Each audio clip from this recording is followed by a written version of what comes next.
My father was the reason I couldn't walk after my 14th birthday. My sister knew this and still invited him to my wedding behind my back. I was 23 when my boyfriend proposed to me, and unfortunately the first person I told was my younger sister Alice. Up to this point, we were really close. She was bubbly and sweet, her cheeks filled with freckles, always down to give you a hug. There was just one thing we never talked about: our father. You see, I figured out pretty quickly that my dad wanted one of us to be his favorite daughter, because he was always looking for one to bring out in public, to plaster all over his social media. And at first it was me. I was the golden child, the one my grandparents would come over and dote on. So when Alice turned 4 and my dad would come home angry, which was almost every day, all of it would be directed at her. This only lasted a day though, because the next day, I did what I now like to think of as the burrito. I wrapped my arms around Alice and took the brunt of the force. That time it was so bad that it actually left me with permanent marks, which meant he was forced to make Alice the new golden child, which is exactly what I wanted. And I did everything I could to hide my pain. So now, Alice thinks our dad is this amazing man who has sacrificed so much for his family. She still has no idea what he did to me the second I hit puberty. So when I told her about the proposal, guess what her initial reaction was? Yay! Let's invite daddy, he's gonna be so happy. She said it with such a bright smile that it broke my heart. So I just pretended like I didn't hear her and switched topics, because even if I wanted to invite him, I couldn't. There was no way my fiancé Tommy would be able to face him without laying hands on him. Me and Alice started spending a lot more time together after that. My fiancé had just gotten a promotion at his job, so she was the only person who would help me plan, and not just the fun parts like the dress shopping and picking the venue.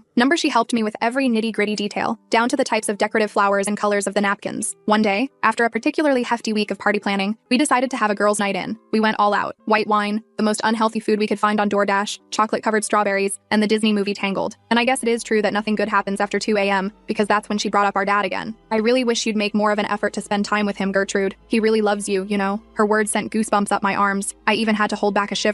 Can we please not talk about this right now? No. Her voice was stubborn, and I knew she wouldn't let it go until I gave her at least some sort of context as to why I effing hated him. Alice, do you remember my 14th birthday? Oh my gosh, yes. It was so fun. The way she lit up so easily always made me smile. Do you remember when he told everyone to leave because he wanted to have a special daddy-daughter dance with me? She nodded enthusiastically. Yes. And you were so tired after that you couldn't walk properly. She stopped herself mid-sentence. I didn't say anything else. I never wanted her to know. I just wanted her to stop mentioning that effing man around me anymore. For the rest of the night, we just sat in silence as we watched the movie, but I could tell it was on her mind, because the whole time her eyebrows were furrowed and she was staring at the window instead of the television screen. Plus, it's not like I was watching either. I was too busy wondering if I let my mouth speak too much, if I was a bad sister. Over the next few days, Alice was non-stop asking questions about our childhood. So after discussing it with my fiancé Tommy, and thinking about it long and hard, I realized something. Alice was 21, and I couldn't hide the truth from her forever. So I told her I'd answer all her questions until I got married, because I needed to leave the past behind. Turns out she had completely forgotten the memory of me doing the burrito, probably as a trauma response. But once I reminded her, I think everything finally clicked, because she asked if she could stay with me instead of our father, and every night I'd catch her under the covers crying. And whenever I walked in, she would apologize. I'm sorry for not knowing. I'm sorry for not thanking you sooner. I always tried to interrupt her and remind her that through it all, I just wanted her to be happy. This always made her smile, which in turn made me smile too. Then came the day of my wedding. My dress was long and white, doused with lace. I remember actually feeling so pretty, so strong, and Alice was so proud to be the one to walk me down the aisle. But when I got to the end, my heart was ripped out of my chest, because in the corner of my eye, I spotted my father, smirking. Alice ran over and lunged at him for a hug. I knew you'd make it, Daddy. I felt bile begin to rise in my throat. Just give him a chance, Gertrude, she yelled, unashamedly, but I could see the conflict in her eyes. She was trying to convince herself as much as me. The reception continued, but the joy had been sucked out of the room. I kept glancing at the exit, half expecting my father to reappear. Tommy noticed and squeezed my hand. He's gone, Gertrude. Try to enjoy the rest of our wedding, he whispered. I nodded, but the knot in my stomach wouldn't unravel. Alice stayed close to me for the remainder of the reception, her eyes red-rimmed and puffy. She barely touched her food, and when it came time for her maid of honor speech, she stumbled through it, her voice cracking. Later that night, after we'd said goodbye to our guests and retreated to our hotel suite, Tommy held me as I finally broke down. I'm sorry,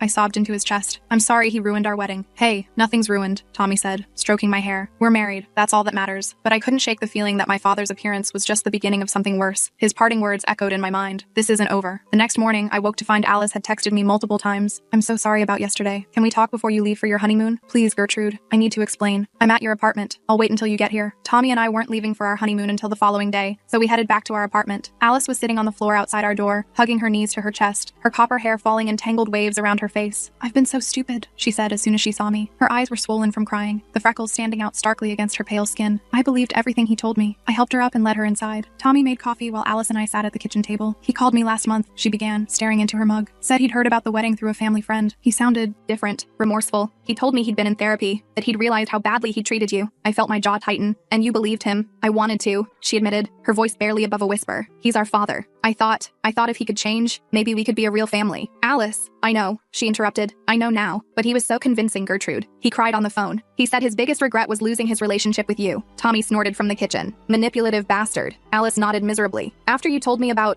what he did to you, I still couldn't fully accept it. I kept thinking maybe you were exaggerating, or maybe it was a misunderstanding. A misunderstanding? My voice came out sharper than I intended. I'm sorry, she whispered, tears welling in her eyes again. It was easier to believe that than to face the truth. But yesterday, when he showed up, the look in his eyes when he saw you, she shuddered. I saw it. What you've been trying to tell me all along. I reached across the table and took her hand. It's not your fault. He's always been good at making people see what he wants them to see. There's something else, Alice said, her voice dropping. He knows where you live. My blood ran cold. What? I didn't tell him, I swear. But when I called him about the wedding, he already knew your address. He said he'd been keeping tabs on you. Tommy cursed under his breath. We need to change the locks. Today. I don't think that's enough, Alice said, her eyes wide with fear. Last night, after he left the wedding, he called me. He was different, cold. He said things about you, Gertrude, horrible things. He said you'd always been a liar, that you made up stories about him to get attention. That's ridiculous, Tommy said, his hand coming to rest protectively on my shoulder. Gertrude barely talks about him at all. I know, but then he said, Alice hesitated, looking at me with fear in her eyes. He said he was going to set the record straight, that he wasn't going to let you poison everyone against him anymore. The knot in my stomach tightened. What exactly did he say he was going to do? He didn't say, but he sounded determined, scary. Tommy was already on his phone, looking up locksmiths. We'll get the locks changed right away, and I'm installing a security camera at the door. I nodded, but I knew these precautions wouldn't be enough to stop my father if he was truly determined. The locksmith came that afternoon. Tommy also installed a Ring doorbell camera and added extra deadbolts. Alice insisted on staying with us, sleeping on the couch despite our offer of the guest bedroom. That night, I barely slept. Every creak in the apartment building made me jolt awake, my heart hammering against my ribs. Tommy held me close, his steady breathing eventually lulling me into a fitful doze. The next morning, we were supposed to leave for our honeymoon, a week at a beach resort a few hours drive away. I was torn about going, the thought of leaving our fortified apartment making my skin crawl with anxiety. Maybe we should postpone, I suggested as we packed. No way, Tommy said firmly. We're not letting him ruin this too. Alice will be fine at her friend Rachel's place, and we've done everything we can to secure the apartment. I knew he was right. We couldn't put our lives on hold because of my father's threats. The resort was beautiful, a sprawling complex right on the beach. Our room had a balcony overlooking the ocean, the endless blue stretching to meet the horizon. Try to relax, Tommy said, massaging my shoulders as we stood on the balcony that evening. We're safe here. He doesn't know where we are. I leaned back against him, trying to believe it. For the first 2 days, I managed to push my worries aside. We swam in the ocean, lounged by the pool, ate at fancy restaurants. On the third day, I received a text from an unknown number. You look beautiful in that blue swimsuit, Gertie. The ocean suits you. I dropped my phone like it had burned me. Tommy picked it up, read the message, and immediately scanned the beach around us. We need to go back to the room. Now. Once inside, Tommy called the front desk while I sat on the bed, shaking uncontrollably. The hotel security team searched the grounds but found nothing suspicious. They agreed to keep an eye out and offered to move us to a different room, which we accepted. How did he find us? I whispered as we repacked our things. How did he know what I was wearing? Tommy's face was grim. I don't know, but we're cutting the honeymoon short. We're going home tomorrow. That night, I received another text. Running away again, Gertie? You always were a coward. See you soon. We checked out first thing in the morning and drove straight back to the city. Alice was waiting at our apartment, pale and anxious. He's been calling me, she said as soon as we walked in. Multiple times a day. I blocked his number, but he keeps using different phones. What does he say? I asked, dreading the answer. Mostly he asks about you, where you are, when you're coming back. I haven't told him anything, I swear. She twisted her hands together, a nervous habit from childhood. But yesterday, he started saying things about me too. About how I've betrayed him by choosing you. Tommy paced the living room. We need to go to the police. And tell them what? I asked, sinking onto the couch. That my estranged father is sending creepy texts? That he's calling my sister? They can't do anything until he actually threatens us or shows up here. He was at the resort, Gertrude, Tommy argued. He's stalking you. We don't have proof of that, I pointed out. We never saw him there. Alice looked between us, her face crumpling. This is all my fault. If I hadn't contacted him, no, I said firmly, taking her hands in mine. This isn't on you. He would have found a way back into our lives eventually. He's been keeping tabs on me, remember? The next day, I returned to work at the small graphic design firm where I'd been employed for the past 2 years. I needed normalcy, routine, anything to distract me from the constant fear. Around lunchtime, the receptionist called over to me. Gertrude, there's someone here to see you. Says he's your father. My heart stopped. I looked up to see him standing in the office doorway, smiling pleasantly. He was wearing a suit, looking every inch the successful businessman he pretended to be, his silver-streaked hair perfectly styled. Surprise, he said, walking toward my desk. Thought I'd take my daughter to lunch. Catch up properly after the wedding. I'm busy, I said, my voice barely audible over the pounding of my heart. Nonsense. Everyone needs to eat. He turned to my coworker Juniper, his smile widening. You don't mind if I steal her away for an hour, do you? Father-daughter time is so precious. Before Juniper could respond, I stood up, outside. Now, I led him to the sidewalk in front of the building, my hands shaking so badly I had to shove them in my pockets. What do you want? I demanded once we were out of earshot. Is that any way to greet your father? He smiled, but his eyes remained cold. I just want to talk, Gertie. Clear the air between us. There's nothing to talk about. Leave me alone. I can't do that. His voice hardened. You've been spreading lies about me to your sister, poisoning her against me. I told her the truth. Your version of it, maybe. He stepped closer. But we both know what really happened, don't we? How you used to beg for my attention. How you'd do anything to be Daddy's favorite. Bile rose in my throat. That's not what happened. No? His smile widened. I have journals, you know, from back then. Detailed accounts of how you'd come to my room at night. How you'd... Stop it, I hissed. That never happened. It would be your word against mine. And these journals are very very convincing. He reached out as if to touch my face, and I flinched back. I'd hate for Tommy to read them, or your colleagues. They might see you differently. No one would believe that. Are you sure? People love a scandal, and I can be very persuasive. He straightened his tie. All I want is for things to go back to normal, for my daughters to respect their father. Is that too much to ask? Yes, I said,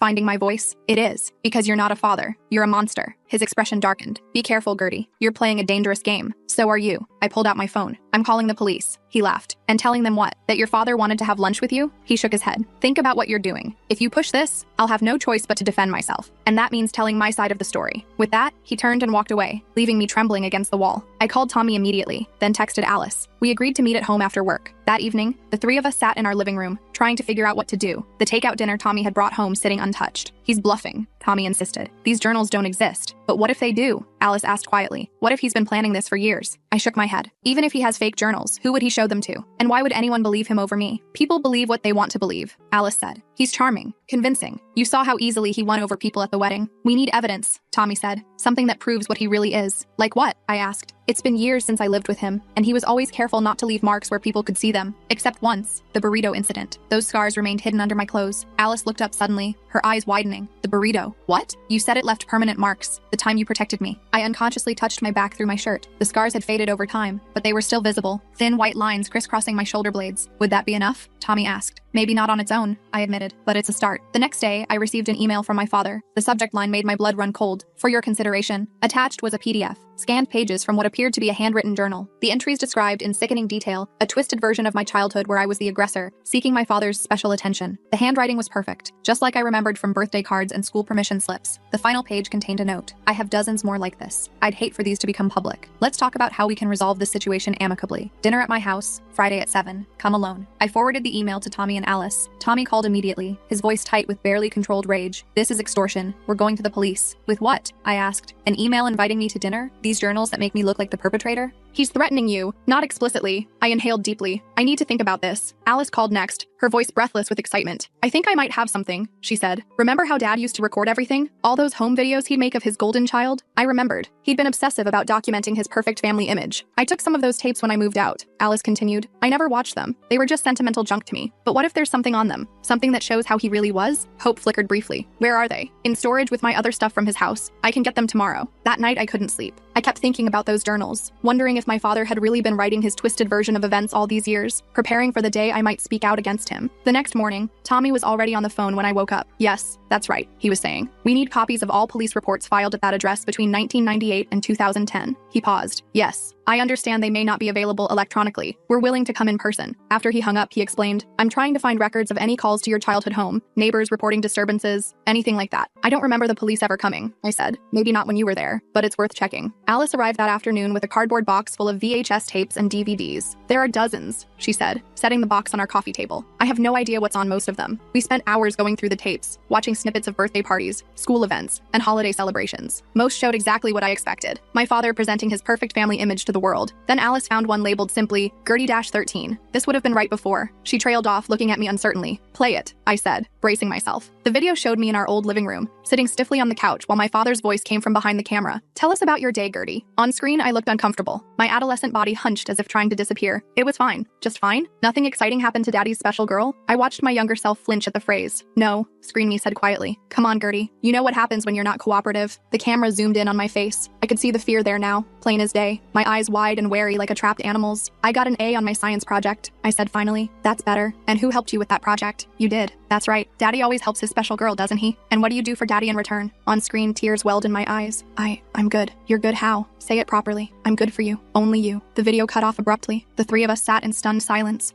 Tommy couldn't finish. Grooming? Alice whispered, her hand covering her mouth. He was grooming you. On camera. I felt numb, disconnected from my body. Seeing it from the outside, hearing his voice, seeing my fear, made it all horrifyingly real. There might be more, Alice said, digging through the box with renewed purpose. We found 2 more videos that showed similar interactions. My father's voice becoming increasingly possessive, my responses growing more fearful and rehearsed. This is evidence, Tommy said. Real evidence. I nodded slowly, a plan forming in my mind. But is it enough? Before anyone could answer, my phone buzzed with a text from an unknown number. Looking forward to to dinner tomorrow, Gertie. Don't forget, come alone, or those journals go public. I showed the message to Tommy and Alice. You can't go, Tommy said immediately. I have to. I gestured to the TV. This might be evidence to us, but to everyone else, it's ambiguous. Creepy, yes, but not definitive. If he releases those journals, people will believe him. So what's your plan? Alice asked. I'm going to get him to confess. On record. Tommy and Alice immediately protested. Absolutely not, Tommy said. It's too dangerous. Alice nodded vigorously. He could hurt you again. You can't be alone with him. I held up my hand. I won't actually be alone. That's the point. I picked up my phone. I'll record everything. Get him to admit what he did. And how exactly do you plan to do that? Tommy asked. He wants to feel powerful, in control. If I act scared, vulnerable, he'll gloat. He always did. I don't like this, Alice whispered, hugging herself tightly. What if something goes wrong? That's why you two will be nearby, I explained. Not inside, he'd notice, but close enough that if anything happens, you can be there in seconds. After hours of discussion, we finally had a strategy. I would go to dinner as requested. Tommy and Alice would wait in a car down the street, monitoring the audio feed from my phone. I would wear a second recording device, a small voice recorder tucked into my bra, as backup. That night, I barely slept. Every time I closed my eyes, I saw my father's face, heard his voice calling me his special girl. Friday evening arrived with cruel swiftness. I stood in front of the mirror, examining my reflection. I'd chosen my outfit carefully, a modest blouse and jeans, nothing that could be misconstrued as provocative. My hair was pulled back in a simple ponytail, my face free of makeup. You don't have to do this, Tommy said from the doorway. I met his eyes in the mirror. Yes, I do. He crossed the room and wrapped his arms around me from behind. I'll be right outside. One text and I'm coming in. Alice was waiting in the living room, her face pale with worry. I found something else, she said, holding up a small tape recorder. It's better quality than your phone, and it has longer battery life. I took it gratefully, testing it before slipping it into my pocket. Thank you. The drive to my father's house felt surreal. I hadn't been there in years, not since I'd moved out at 18. As we approached, I recognized the manicured lawn, the pristine exterior, always perfect on the outside, the rot hidden within. Remember, Tommy said as he parked down the street, we'll be listening the whole time. If anything feels wrong, use the code word. We'd agreed on childhood memories as my signal for them to intervene. I kissed him goodbye, then walked the short distance to my father's front door. Each step felt heavier than the last. Before I could knock, the door swung open. My father stood there, smiling that familiar smile that never reached his eyes. Gertie, right on time, always so punctual. I forced myself to meet his gaze. Let's get this over with. He chuckled, stepping aside to let me in. Still so direct. Some things never change. The house looked different. New furniture, different color scheme, but the layout was the same. I could still map every escape route, every hiding spot, just as I had as a child. Dinner's almost ready, he said, leading me to the dining room. I made your favorite, pot roast with those little potatoes you used to love. The table was set for two, complete with candles and wine glasses. It looked like a date, not a father-daughter dinner. My skin crawled at the implication. I'm not hungry, I said, the smell of the food making my stomach turn. Sit anyway. His voice hardened slightly. We need to talk. I sat, positioning myself so I could easily reach the door if needed. He disappeared into the kitchen, returning moments later with 2 plates of food. Wine, he offered, holding up a bottle of deep red liquid. I shook my head. I need to drive home. 1 glass won't hurt. He poured anyway, pushing the glass toward me. To family reconciliation. I left the glass untouched. Is that what this is? Of course. He took a sip of his own wine. I want us to put the past behind us. Start fresh. By threatening me with fake journals? His smile didn't waver, but something cold flickered in his eyes. Those journals are very real, Gertie. I started writing them when you were 12, right around the time you started showing interest. I felt sick but forced myself to stay calm, to remember the plan. That's not what happened. No? He set down his glass. Then what did happen? From your perspective, this was it, my opening. I took a deep breath. You know exactly what happened. You abused me. Physically at first then. I couldn't finish the sentence. Such imagination, he sighed, cutting a piece of meat with surgical precision. You always were creative. Remember those stories you used to write? Always about princesses being rescued from towers. He leaned forward. But we both know you were never interested in being rescued, were you? You liked our special time together. I dug my nails into my palms under the table. I was a child. You were supposed to protect me. I did protect you. From the world. From boys who would have used you and discarded you. His voice was soft, reasonable. Everything I did was out of love. Love? I couldn't keep the disgust from my voice. You call what you did to me on my 14th birthday love? A flicker of something crossed his face, quickly masked. You were always so dramatic about that. It was a dance, a special moment between father and daughter. You warped me, I said, the words burning my throat.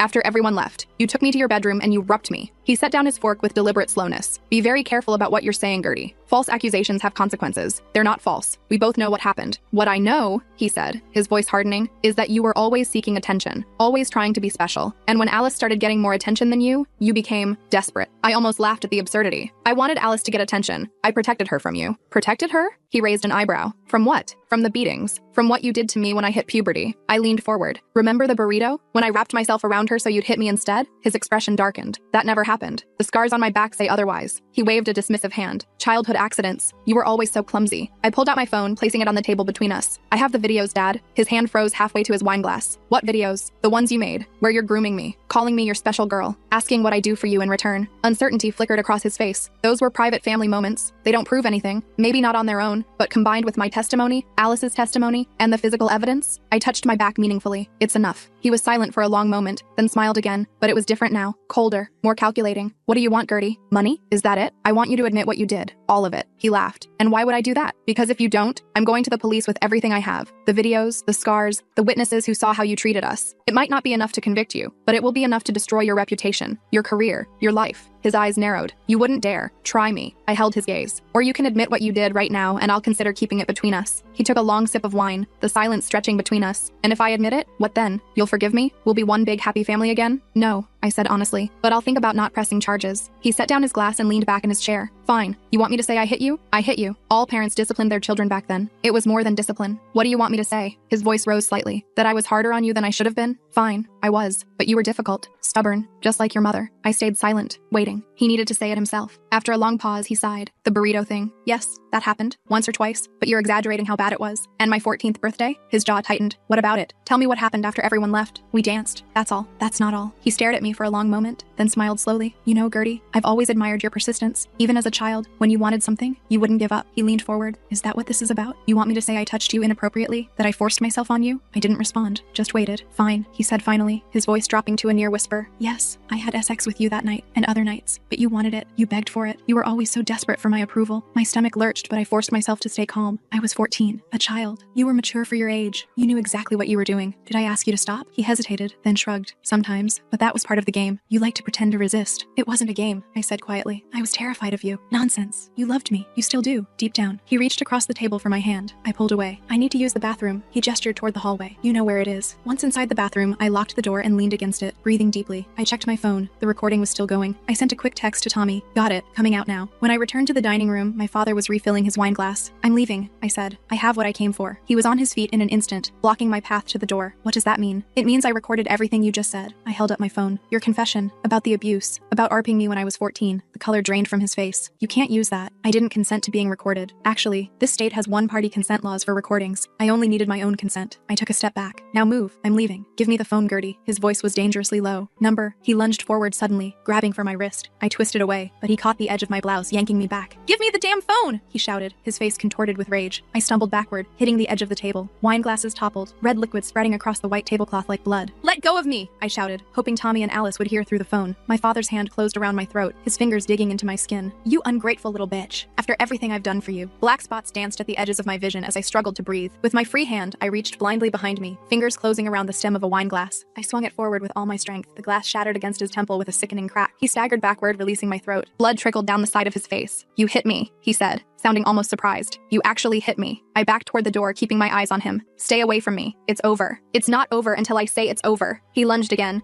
but this time the front door burst open behind me. Tommy charged in, followed closely by Alice. Get away from her, Tommy shouted, positioning himself between me and my father. My father froze, looking from Tommy to Alice, then back to me. You brought them? After I specifically told you to come alone? Did you really think I'd trust you? I asked, my voice hoarse from his grip. Alice stepped forward. We heard everything, Dad. Everything. For a moment, he looked genuinely frightened, a cornered animal realizing it had no escape. Then his expression hardened again. It won't hold up. I'll say I was coerced, that you threatened me. With 3 separate recordings, I pulled the voice recorder from my pocket. And witnesses who heard you attacking me just now? I don't think so. He looked at each of us in turn, calculation clear in his eyes. Then, unexpectedly, he laughed, a hollow sound devoid of humor. My clever, clever Gertie, always one step ahead. He sank back into his chair, suddenly looking older, smaller. So what now? Police? Prison? Public humiliation? That depends on you, I said, my hand finding Tommy's. Stay away from us. Completely away. No contact, no messages, nothing. Move away if you have to. If you do that, maybe these recordings stay private. And if I don't, then everyone hears them. Your colleagues, your friends, the police, everyone. He considered this for a long moment, then nodded slowly. You win, Gertie. For now. We left him sitting there, surrounded by the ruins of his carefully planned dinner. None of us spoke until we were safely in Tommy's car, driving away from the house I'd never have to see again. Are you okay? Tommy asked, glancing at me with concern. Your neck. I touched the tender skin where my father's fingers had dug in. I'm fine. or I will be. Alice reached forward from the back seat, squeezing my shoulder. You were amazing in there. So brave. We all were, I said, taking her hand. The next few weeks passed in a blur of cautious normalcy. My father sold his house and moved to another state, just as we demanded. I kept the recording safe, insurance against any future contact. Alice moved into her own apartment, but we spoke daily, our bond stronger than ever. Tommy and I finally took a proper honeymoon, a cabin in the mountains, far from any reminders of the past. On our last night there, sitting on the porch watching the sunset, he asked me a question I'd been expecting. Do you regret not going to the police? I thought about it carefully. Sometimes. But this way, we control the narrative. The recordings stay private unless he forces our hand. I leaned against his shoulder. And honestly, I'm tired of my life revolving around him. This way, it's over on my terms. It wasn't a perfect ending. The scars, both physical and emotional, would always be there. A part of my history I couldn't erase. But as I sat with my husband, watching the sky turn from gold to deep blue, I felt something I hadn't expected. Peace. My father no longer had power over me. The truth was out, acknowledged. Alice knew everything and still loved me. Tommy had seen the worst of my past and stood by me through all of it. For the first time in my life, I was truly free.